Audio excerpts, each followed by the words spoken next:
संतप्त मानस शांत हूँ, जिनके गुणों के गान में बेवर्धमान महान जिन विचरे हमारे ध्यान में। सबसे पहले तो मैं ये बात कहना चाहता हूँ कि आप लोग इस तरह की गोष्ठियाँ करके सचमुच सबसे बढ़िया काम कर रहे हैं। पूज्य गुरुदेव श्री के जो तत्व ज्ञान की धारा है, जो महापुण्य के योग से अपन सबको प्राप्त हुई है, उसे आगे बढ़ाने में, अधिकतम लोगों तक पहुंचाने में, अधिक काल तक टिकाने में ये ऐसी गोष्ठियां ही निमित्त बनेंगी। और भी सब मुमुक्षु लोग हैं, और कोई बिल्डिंगें बनाने में लग रहे हैं, कोई तीर्थ बनाने में लग रहे हैं, और कोई और कई कामों में लग रहे हैं। तो मैं उनके बारे में भी कुछ नहीं कहना चाहता हूँ। भाई वो भी है, बन रहे हैं, अपने चीज़ है, अपने अपने ही काम आएंगी।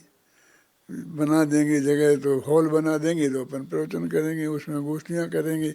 मेरे कहने का मतलब है कोई अपनी विरोधी नहीं है, लेकिन फिर भी उतनी उपयोगी नहीं है।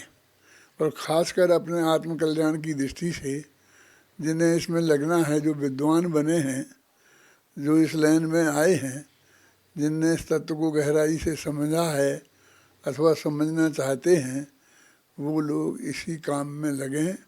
ये बहुत अच्छी बात है। न मालूम क्यों साल डेढ़ साल पहले जब एक हस्तिनापुर में गोष्ठी हुई थी और उसका निमंत्रण भी मुझे आया था, और उसकी फिर बाद में कार्यक्रम के जब वो आए तो उसमें देखा था तो सब शिथिलाचार पर गोष्ठियाँ थीं, और उनमें अपने विद्वानों के नाम थे। सब ऐसे विद्वानों के भी नाम थे कि जो शिथिलाचार पर कटु आलोचक रहे हैं। और जो तो मैंने उनको समझाया कि भाई साहब ये सब्जेक्ट मत रखो, ये अपन को तकलीफ़ पैदा करेंगे, इसे हटा दो तुम। मैंने बहुत समझाया, लेकिन उनकी समझ में नहीं आया। तो मैंने उनको यहाँ तक कहा, अभय जी, कि मैं नहीं आऊँगा, बस यदि तुम नहीं हटाओगे ये सब्जेक्ट तो मैं नहीं आऊँगा। क्यों? मैंने कभी आदमी किसी को आज तक 85 बरस में ऐसी शर्त किसी के साथ रखी नहीं थी। लेकिन न मालूम क्यों अंदर से इतना तीव्र विकल्प आया कि ये बहुत खतरनाक काम है और इससे हमारा रास्ता भटक जाएंगे हम हैं, और इससे हम बच नहीं सकते हैं, तो इसलिए इसे रोकना चाहिए। लेकिन नहीं रुकी, ख्याल में आया ना। तो फिर मैं नहीं गया राकेश, मैंने इतना कड़ा एक्शन मैंने कभी नहीं लिया हैं। लेकिन आज मैं इसलिए आपको द्वारा कह रहा हूँ कि आप जिस रास्ते पर लगे हैं इसी पर लगे रहना राकेश, उस रास्ते पर मत जाना। ये तत्व ज्ञान की ही चर्चा करना है ना। मैंने एक छोटी सी कहानी लिखी है अपनी एक किताब में, वो है पंचकल्याणक प्रतिष्ठा महोत्सव में, कि वो चिड़िया जैसे हालत हो जाएगी, सीख न दीजिए बानरा हैं, और अपना घोंसा भी मिटा देगी। वो अपना शांति से तुम्हें जो उपलब्ध हो गया है तत्व ज्ञान, और जो स्थान आप लोगों ने बना लिए हैं, उन्हें बैठ कर शांति से अपने तत्व ज्ञान का अभ्यास करें। और इन शिविरों में ये काम हो रहा है, इसलिए मैं ऐसी तबीयत मेरी आज नहीं थी। कल तक तो मैं मना ही कर रहा था, और फिर आज आ गया, बैठ गया। और इसलिए मैं आपसे ये कहना, इस बात को प्रोत्साहन करने के लिए आ गया हूँ कि आप लोग ऐसा ही काम जिसमें तत्व ज्ञान की चर्चा हो निरंतर करते रहना। एक बात। दूसरी बात मुझे ये कहनी है कि आप आज का सब्जेक्ट आपका वीतरागता, सर्वज्ञता और हितोपदेशता है, और अंत में जो मैंने सुना है इसका, वो तो सब हितोपदेशी पने पर ही मुख्य रूप से केंद्रित था। सर्वज्ञता और वीतरागता पर पिछले सत्रों में चर्चा हो चुकी होगी और बहुत ही अच्छी हुई होगी। लेकिन आज ये चर्चा भी बहुत अच्छी थी, मैं किसी का व्यक्तिगत रूप से एक एक का कुछ नहीं चर्चा नहीं करना चाहता हूँ, लेकिन मैं ये बात जो बात कहने में आपसे आया हूँ वो ये बात है कि जितने भी निमित्त हैं मुक्ति के मार्ग में, शास्त्रों में जितने भी निमित्तों की चर्चा है, वो कोई भी वास्तव में अत्यंत आवश्यक नहीं है। वो ऐसे हैं जो टोडरमल जी ने लिखा कि जिनके बिना भी मोक्ष हो जाता है और जिनके होने पर भी मोक्ष नहीं हो। और उनने वृत्त उपवास आदिक को लिया है कि उपवास नहीं करें और केवल ज्ञान हो जाए। भरत चक्रवर्ती को हो गया था ना, उपवास करने को तो 48 घंटे चाहिए ना, वहाँ तो 48 मिनट में ही काम हो गया था। उपवास करते कब, है ना। और ऐसे भी है कि मुनिलिंग ध्यान किए बिना किसी को मोक्ष नहीं होगा, नग्न दिगंबर दशा के बिना, लेकिन हो जाएगा तो हो ही जाएगा ऐसा नहीं। लेकिन सम्यक दर्शन ज्ञान चारित्र के बिना मोक्ष नहीं होगा और होने पर गारंटी से होगा। ये नियामक कारण ये है, असली वास्तव में कारण ये है। और इसमें देशना लब्धि भी उतनी ही अनिवार्य है जितनी करण लब्धि। ये आज मैं कहना चाहता हूँ, इसके लिए आया हूँ मैं आपसे कहने। देखो, निमित्त में देशना लब्धि को सबसे ज़्यादा महत्व दिया है। क्यों दिया है? नहीं, सम्यक दर्शन तो दो तरह का होता है ना, निसर्ग जो अधिगमन। मैं कहता हूँ कि नहीं होता है। वो फर्क तो सिर्फ इस बात का है कि उसे पहले कभी उपदेश मिला था कि अभी तत्काल मिला। तत्काल उपदेश मिला हो और तत्काल ही वो उस परिणमित हो जाए और हमारा काम हो जाए, तो उसको हम उपदेश से कह देते हैं। अब 50 साल पहले हुआ। देखो राकेश, तेरे लिए बोल रहा हूँ, तुम उपयोग मत भटकाए। 50 वर्ष पहले हमें उपदेश मिला और अंतिम हम धारणा तक पहुँच गए। धारणा में हमारा पूरा बिल्कुल सही 100% बात आ गई और फिर हम दूसरे काम में उपयोग में लग गए, धंधे में, पानी में, विषय में, कसाय में। और फिर 50 बरस निकल गए। अब 50 बरस बाद फिर दोबारा हमें याद आई वो बात, धारणा में रखी थी सुरक्षित, और फिर हमें हो गया। तो सामने कुछ नहीं दिखा, ऐसे बैठे बैठे में हमारी स्मृति में आया, अंदर ही अंदर सारी क्रांति हो गई। तो हम कहेंगे ये निसर्ग सम्यक दर्शन है। बस इतनी सी बात है। उपदेश तो चाहिए ही चाहिए, आप समझे ना। अब उसमें क्या है कि वो 50 बरस इसी भव में भी हो सकते हैं।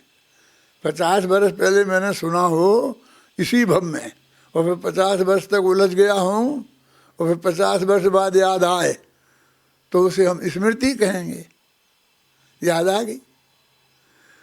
यदि उस 50 वर्ष में भव बदल जाए क्या, तो उसे हम जात स्मरण कह देंगे। इतना ही फर्क है बस। भव बदल गया तो हमने जात स्मरण कह दिया, तो इसको नहीं बदला भव तो हमने स्मरण कह दिया। यानी पहले कभी ना, उपदेश के बिना नहीं होगा। कर्ण लब्धि में जाएगा तो उपदेश से पहले पूरा तत्व बिल्कुल स्पष्ट त्रिकाली दुर्भगवान आत्मा का स्वरूप जैसा अनुभूति में आएगा, केवल ज्ञान में जैसा झलका है, वो वैसा हमें आगम से और गुरु मुख से और हरण भगवान की दिव्य ध्वनि से हमें स्पष्ट होना चाहिए। तब जाके हम कर्ण लब्धि में प्रवेश करेंगे। इसलिए देशना लब्धि और कर्ण लब्धि दो अत्यंत आवश्यक है। और इसलिए ये जो काम है वो उस देशना लब्धि का काम है।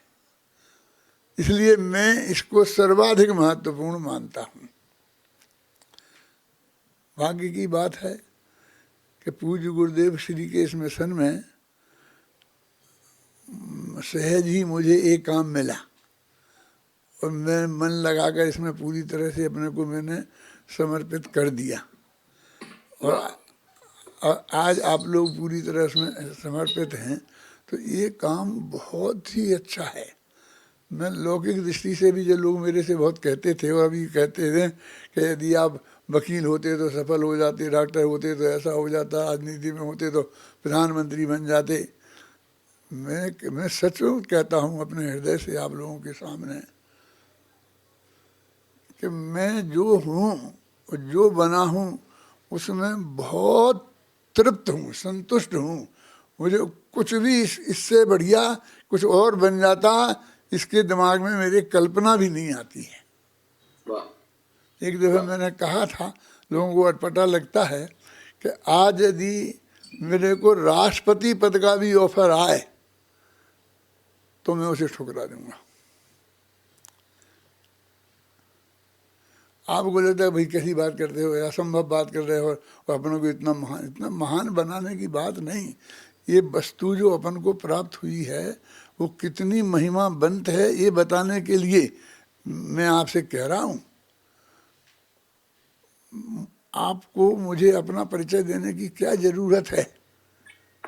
जो सारे जीवन भर मेरे से जुड़े रहे, जब से आए हो, है ना, आप लोग आए मेरे पास 10-15 वर्ष की उम्र से और लेकर आज तक सफ़ेद बाल हो गए और जुड़े हुए हो और निरंतर ये सब काम कर रहे हो, उन्हें मैं अपने बारे में कुछ बताऊं मुझे ज़रूरत नहीं है। मैं उस तत्व ज्ञान की ये महिमा आपको बता रहा हूँ कि वो कितनी अच्छी चीज़ है कि उससे बढ़िया चीज़ जगत में और कुछ नहीं है। नहीं समासारा उत्तरम किंचनास्ति, है ना, समासार से और उत्कृष्ट कोई चीज़ जगत में नहीं है, और वो अपन को प्राप्त हो रही हुई है, तो उससे बढ़िया और चीज़ क्या हो सकती है। यानी बहुत महान काम है आपका। इसके लिए मैं ये बात कह रहा हूँ कि वो देशना लब्धि और वो हितोपदेशता से सीधा उसका संबंध है। यानी सच्चे देव के स्वरूप पर मैंने अभी जो कुछ लिखा 1-2 साल के भीतर, तो मुझे इस बात पर बहुत विकल्प आया, तीव्र विकल्प। तो मैंने दोहा शतक लिखना शुरू किया और उसमें सच्चे देव शास्त्र गुरु का स्वरूप बताने का ही इच्छा थी। और सच्चे देव में वीतरागता और सर्वज्ञता, ये 2 चीज़ों को ही स्पष्ट करने का मेरा बिल्कुल पूरा मन था। और मैं लिखता गया और नानू क्या हुआ कि 100 दोहे पूरे हुए और वे दोहे कब रोला में बदल गए, वो छंद ही बदल गया। और मैं तो लिखता ही गया कंटिन्यूटी में, मैंने छंद नहीं बदला है। 10-20 छंद लिखे गए, वे रोला, तब मेरे को ध्यान आया कि अपन तो दोहा लिख रहे थे। वो भाग्य से 100 छंद के बाद हुआ, इसलिए वो दोहा शतक अलग और रोला शतक अलग हो गया। और जब वो मेरा जिनेंद्र ने मेरे से कहा कि दादा इसमें कुछ हेडिंग तो दो, दोहा शतक से काम नहीं चलेगा, तो मैंने उसे देव शास्त्र गुरु हेडिंग दिया और रोला शतक पर कह दिया एकत्व भक्त आत्मा समय सार का। और वहाँ से वो प्रकरण शुरू होता है। वो इन दोनों में बहुत मैं आपसे बात कह रहा हूँ कि ये वीतरागता, सर्वज्ञता और हितोपदेशता मेरी दृष्टि में आज अत्यंत सबसे अधिक महत्वपूर्ण सब्जेक्ट है जो हमारे आरोन वालों ने चुना। आरोन से लोग मेरे से पूछते हैं, आरोन को आप जानते हो? मैं आरोन से आज 60 साल पहले आरोन में गया था। आरोन में पंच कल्याणक हुआ था, देखना वहाँ मंदिर की मूर्तियों पे। उसमें मैं गया था और उसमें मैंने पंच कल्याणकों पर प्रवचन किए थे। तो उसमें रजनीश भी आया था और रजनीश ने 1 घंटा मेरा प्रवचन सुना था। वो बैठा था पीछे, फिर मैंने प्रवचन किया था। और उसमें 3 मिनिस्टर थे, एक तो अपने मिशिला जी गंगवाल थे, वित्त मंत्री थे, और एक जो वहाँ के विधानसभा के अध्यक्ष थे वो थे, 2 मिनिस्टर और थे। उस आरोन की बात बता रहा हूँ मैं वहाँ पर। फिर मैंने भी 1 घंटा रजनीश का वहाँ सुना था व्याख्यान पूरा। तो मैं 60 साल पहले, 60, 59, 58 जितने भी होंगे, 2-4 साल का फर्क, वो सन संबंध आपको आरोन की मूर्ति पर जाके देख लेना। वो करीब आज से 60 वर्ष के लगभग पहले का होगा। और पंडित धन्नालाल जी भी ग्वालियर से आए थे, तो हम 2 मोक्षु वहाँ पर थे उसमें। और भी लोग होंगे, ऐसी बात नहीं कह रहा हूँ मैं। तो इसलिए ये बहुत अत्यंत महत्वपूर्ण विषय है, सर्वज्ञता, वीतरागता और हितोपदेशता। हितोपदेश देखो, अरहंत बनने के लिए, अरहंत परमेष्ठी होने के लिए हितोपदेशता की जरूरत नहीं है। सर्वज्ञता और वीतरागता से भी अरहंत बन जाते हैं। मुख केवली भी होते हैं ना, हैं कि जो नहीं बोलते नहीं, दिव्य ध्वनि खिरती नहीं उनकी, हैं। इसलिए वो सर्वज्ञता और वीतरागता का महत्व इस हितोपदेशता से ज़्यादा है। लेकिन फिर भी हमारा संबंध तो इससे जुड़ता है। एक भाई ने अभी बोला था, युक्ति शास्त्र अविरोध वाक्य अविरोध हो यदिष्टम ते प्रसिद्धे न बाध्यते सत्वम मेवासी निर्दोष हो। हे भगवान, तुम ही निर्दोष हो, क्योंकि तुम्हारे वचन युक्ति और शास्त्र से अविरुद्ध हैं। और युक्ति उन्होंने बताया था, न्याय प्रमाणात्मक युक्ति। वो भाई का मैं नाम भूल गया हूँ, और यहीं बैठे हैं। तो न्याय प्रमाणात्मक युक्ति है। तो शास्त्र अविरोध वाक्य, शास्त्र तो वो उनकी दिव्य ध्वनि, तो उनकी तो वही तो शास्त्र है। अरे भाई, हमें आज सर्वज्ञ नहीं है हमारे सामने, और सर्वज्ञता का संकट है। संकट है माने आप समंत भद्र को कलिकाल सर्वज्ञ कहते हैं, कुंद कुंद को भी लोग कलिकाल सर्वज्ञ कहते हैं। कलिकाल सर्वज्ञ का अर्थ आप समझते हैं? आप विद्वान हैं तो समझते ही होंगे, लेकिन बहुत लोग नहीं समझते हैं।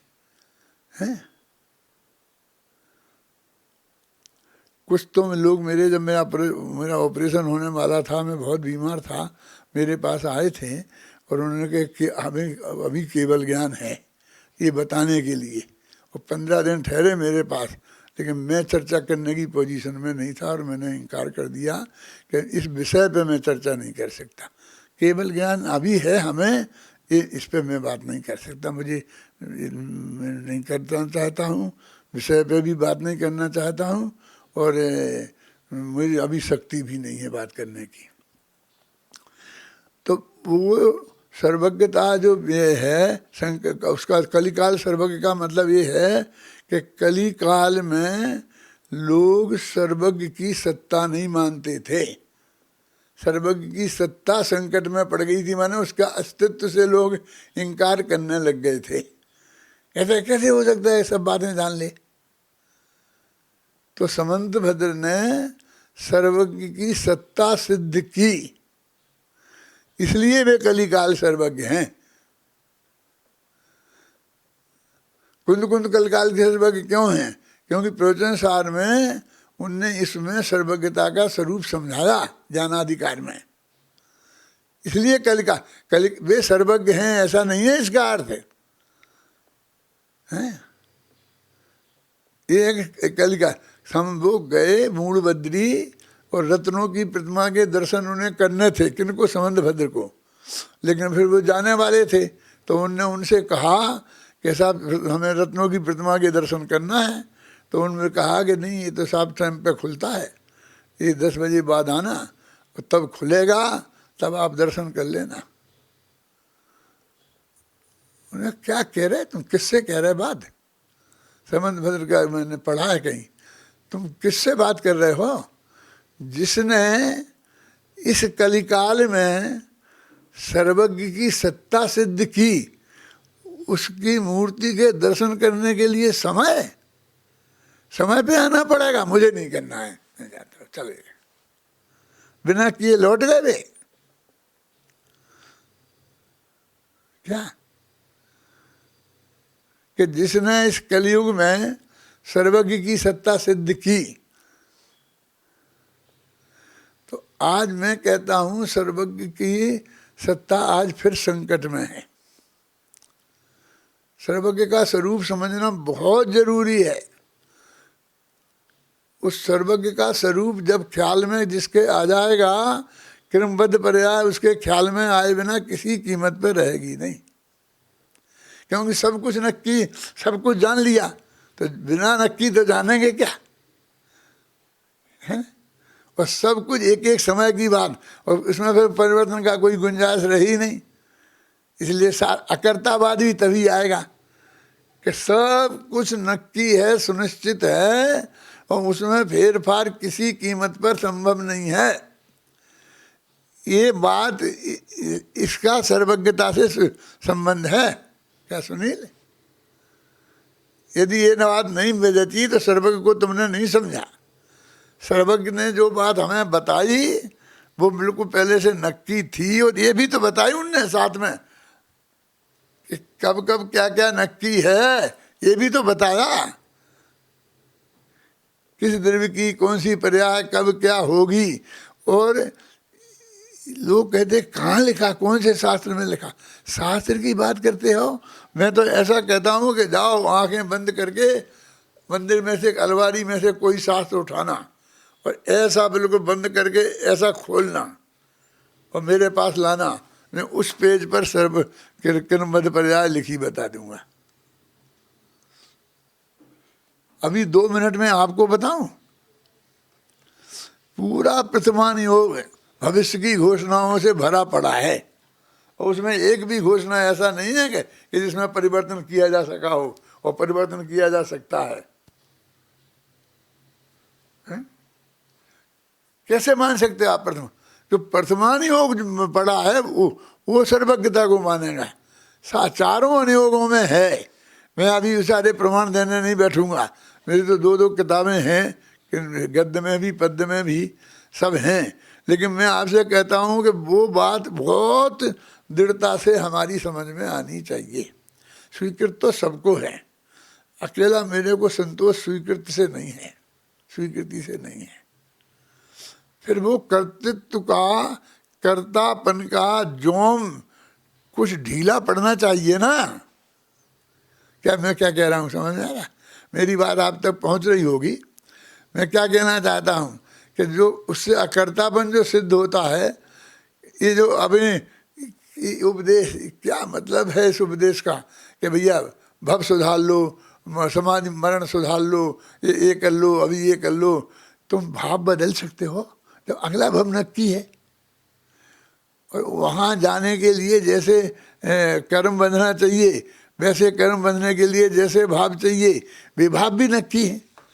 तो वे ही होंगे, हम उन भावों को बदल लेंगे। इतना बोझा भी सर्वज्ञ की सत्ता को स्वीकार नहीं है हमारे माथे पे। बिल्कुल बोझा उतरना चाहिए। वो लिखा ना, भाड़ को जाने दो तुम भाड़ में हैं? तुम भाड़ का आनंद लेते हो, लेकिन उसमें जो गहराई भाव की है, हमारे माथे का भार उतरना चाहिए। वो कर्म निमित्त पर्याय में मैंने छंद से लिखे हैं, हमें इसकी चिंता नहीं है कि तुम हमारी बात मान, हमारी चिंता तुम्हारे माथे का भार उतारना की है। वो भार तुम्हारे माथे पे से उतरना चाहिए। सवाल ये नहीं कि वो होगा कि नहीं, क्या होगा, कैसे होगा, क्या परिणमन होगा। आप समझें, परिणमन तो हमारे जो निश्चित सुनिश्चित है उसके हिसाब से ही होगा। लेकिन हमें सर्वज्ञता की, वीतरागता की बात तब मानेंगे जब ये हमारा भिखारीपन खत्म होगा, तो हमें भगवान का वीतरागता हमने समझी है? सारी स्तुतियाँ, सारी भक्तियाँ मांग मांग मांग मांग मांग। अब मेरे मुँह से कोई गलत शब्द निकल जाएगा, इसलिए मैं अभी ज़्यादा बोलना नहीं चाहता हूँ इसमें। क्या इतनी पक्की बात नक्की है, और तुम दूसरे के सुधारने के चक्कर में पड़े। तुम शिथिलाचार मैट सकते हो, तुम कुछ करा सकते हो? पत्ता तो हिला नहीं सकते हो, साधारण आदमी का तो हिला नहीं सकते हो। और तुम चाहे जिसके पीछे पड़ना चाहे, अपनी जिंदगी खराब करना चाहते हो हैं? कर्तृत्व का बोझा माथे से उतरना चाहिए कि नहीं उतरना चाहिए, मैं आपसे पूछना चाहता हूं। आप सब अनुभव करो अंदर से। सर्वज्ञता का क्या मतलब है? वीतरागता का क्या मतलब? हमारे भगवान बिल्कुल पूर्ण वीतराग थे। सब भगवान आज भरत बाहुबली लड़ते रहे और आदिनाथ ने कुछ नहीं किया, वहाँ बैठे थे और वे गणधर बने बैठे थे, इनने कुछ नहीं। अरे तो तूने केवल ज्ञान का स्वरूप कहाँ समझा? अरे सारे जो अपने संबंधी हैं वो नरक में पड़े दंडा भोग रहे जाने वाले हैं, नहीं पड़े हैं, और हमारे उनके अनंत आनंद प्रकट हो गया ना कि उसमें रंच मात्र भंग नहीं पड़ता है। अनंत सुख का अर्थ समझते हो तुम? केवली भगवान को जो सुख होता है उसकी कल्पना तो करो, आप सोचो तो इस बारे में एक बार।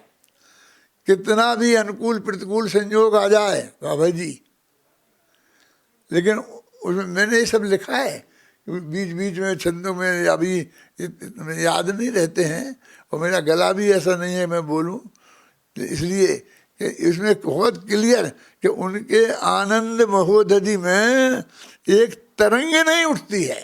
वो पढ़ता बोलेगा रोला शतक में 76 नंबर का संत। हाँ बोल, रोला शतक में 76 नंबर का।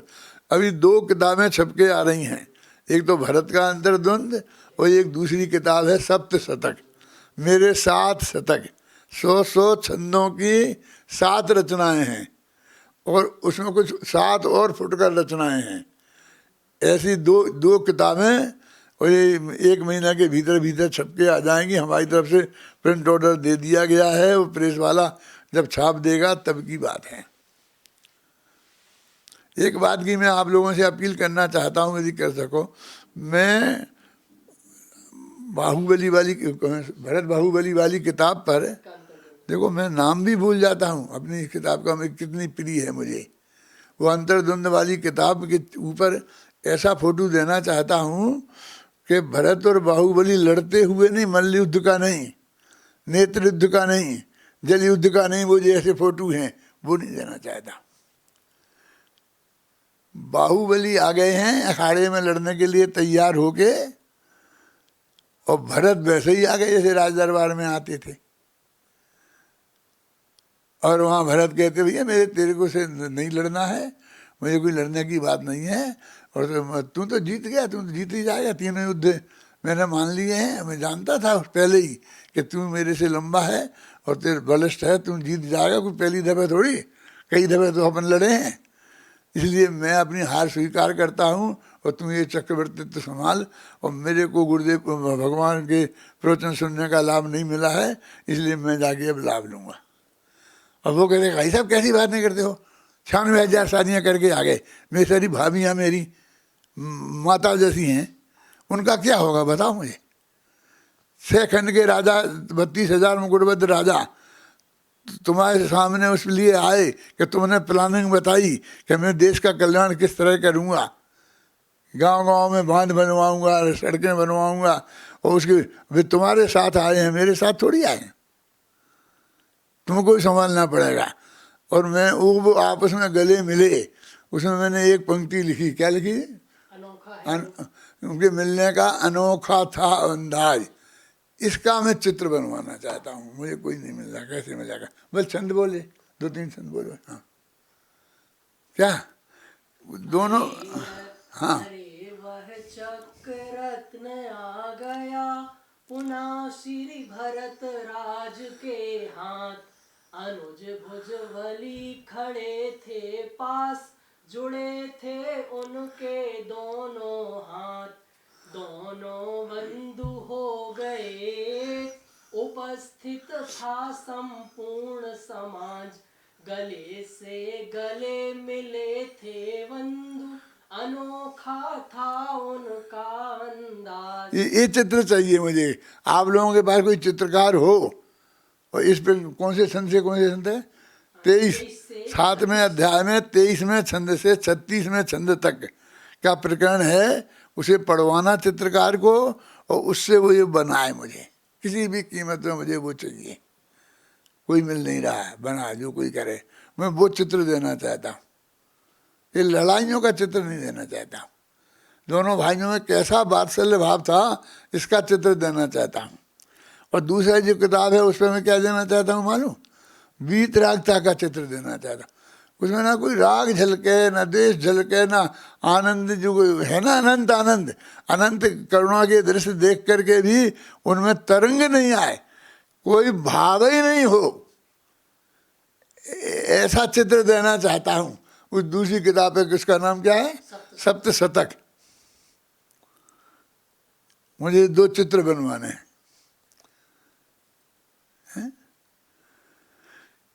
ये मैं उस चित्रों को मैं समझाऊंगा जब तक जिंदा हूं, जब तक, क्योंकि उन लोगों को समझ में नहीं आएगा कि मैंने क्या किया है उसमें, ऐसा मैंने क्यों किया है, वस्तु का स्वरूप क्या है।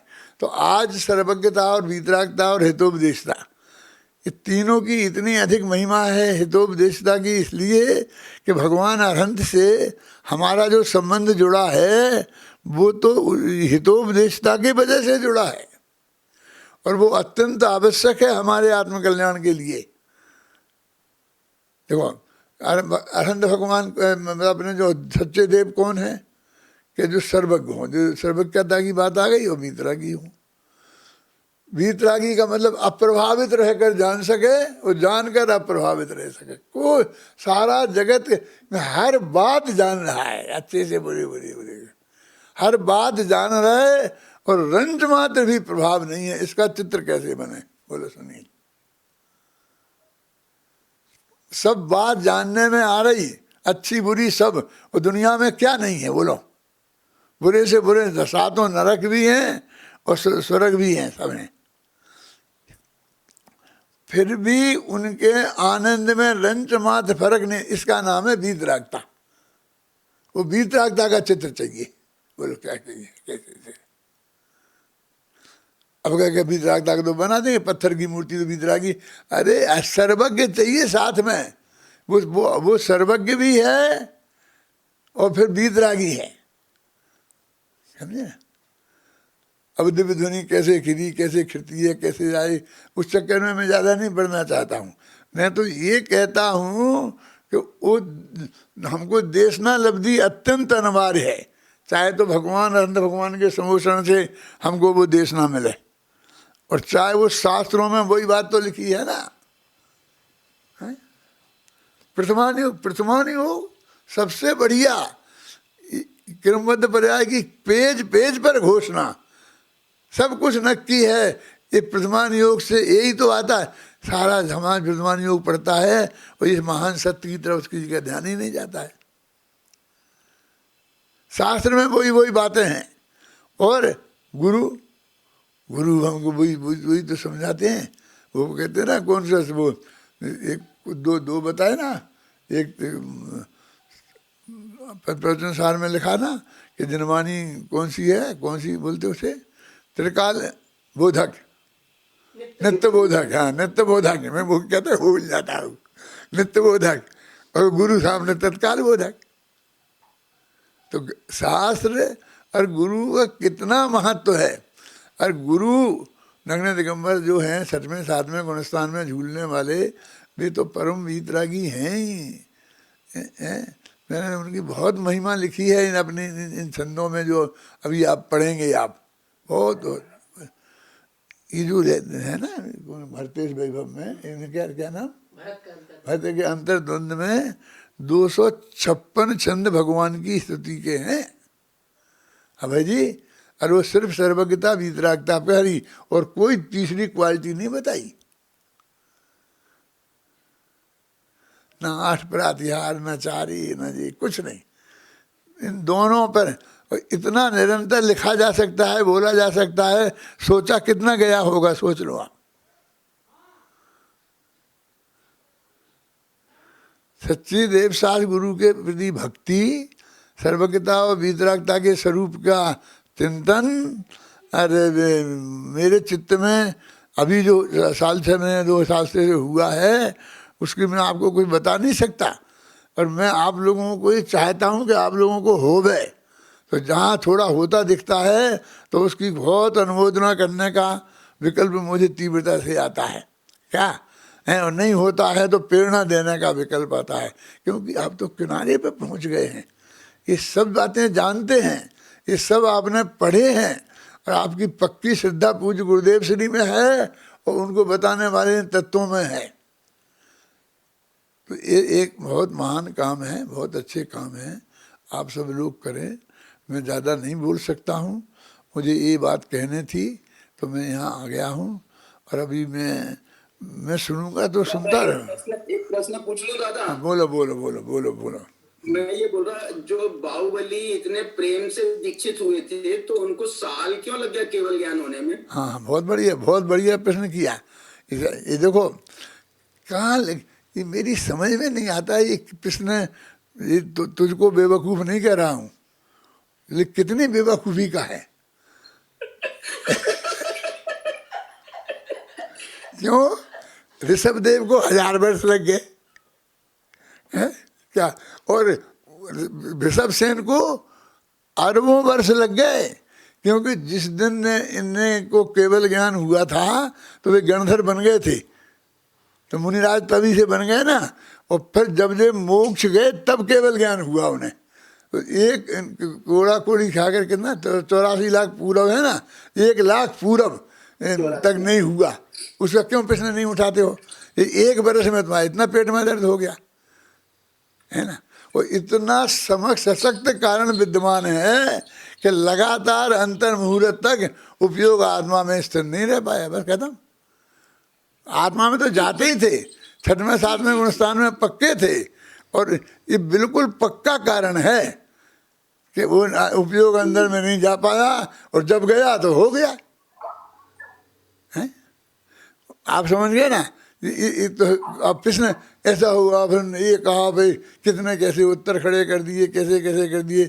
अब मैं क्योंकि ना मालूम वो किस पे गोली पड़ेगी और कौन जाएगा किससे, उन्हें मैं लड़ना नहीं चाहता किसी से, मैं झगड़ना नहीं चाहता कि सब उनने लिखा फलाने ने लिखा, किसी ने नहीं लिखा।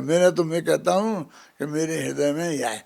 जब मैंने बाहुबली एक चिंतन छोटी सी किताब लिखी थी, और फिर मैंने श्रवण वीर गुलाम में पढ़ी। जो सेमिनार थी, उस सेमिनार में 75 विद्वान थे। वो 75 में मुमुक्षुओं में अकेला मैं ही था, बाकी सब गैर मुमुक्षु थे। नरेंद्र कुमार सेठी भी थे उसमें। तो जब मैंने ये बात की, सब लोग बहुत हल्ला गुल्ला करने लगे। तो नरेंद्र प्रकाश है ना, फिरोजाबाद वाले, वो खड़े हुए कि भाई तुम में है कुछ अकल। उनने लिखा कि बाहुबली एक नया चिंतन, खत्म हो गया कि भाई हम ये नया चिंतन आपको दे रहे हैं, तुम में हो जैसी ताकत तो चिंतन करो ऐसा। इसमें काय का झगड़ा करना, वे काय का आगम प्रमाण मांगना।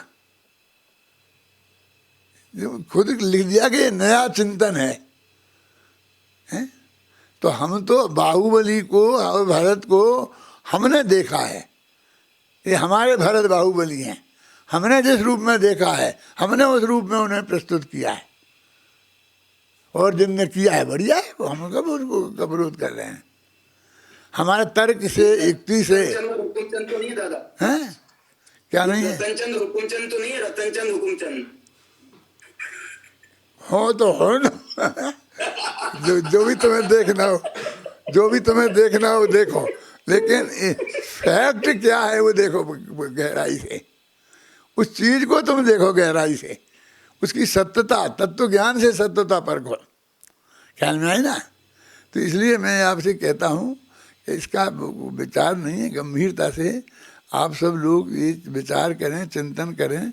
आप सब लोग जो इतने बड़े बड़े दिग्गज यहाँ मेरे सामने बैठे हुए हैं, वो सबसे मैं ये अपेक्षा रखता हूँ। इसलिए ये बात मैं आप लोगों से कहता हूँ कि आप लोगों का चिंतन इस रूप में आना चाहिए। और आपको कोई बात हो तो मेरे से भी पूछ सकते हैं, और यदि आपको नहीं जचती हो, मुझे विरुद्ध का भाव आपके अंदर में हो, तो वो भी प्रकट करो। मैं आपसे रंच मात्र द्वेष करने वाला नहीं हूँ। मैंने प्रतिज्ञा कर ली कि मैं किसी से द्वेष तो करूँगा नहीं। अभी इस तक तो नहीं हो गया हूँ किसी से ये कहूँ, लेकिन मुझे किसी से बिल्कुल वैर विरोध का मामला नहीं है, बिल्कुल भी बुरा मानने की बात नहीं है। समझ में आई ना। यदि आपको ये जचता है किसी विरोध करने की जरूरत है तो खूब विरोध करो, डट के विरोध करो, हैं।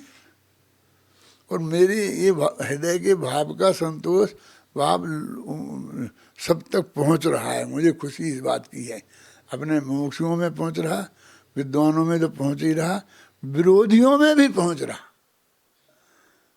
वो भी मेरे पास बिल्कुल इतने सहज भाव से आते हैं, सहज भाव से मिलते हैं, सहज भाव से बात करते हैं।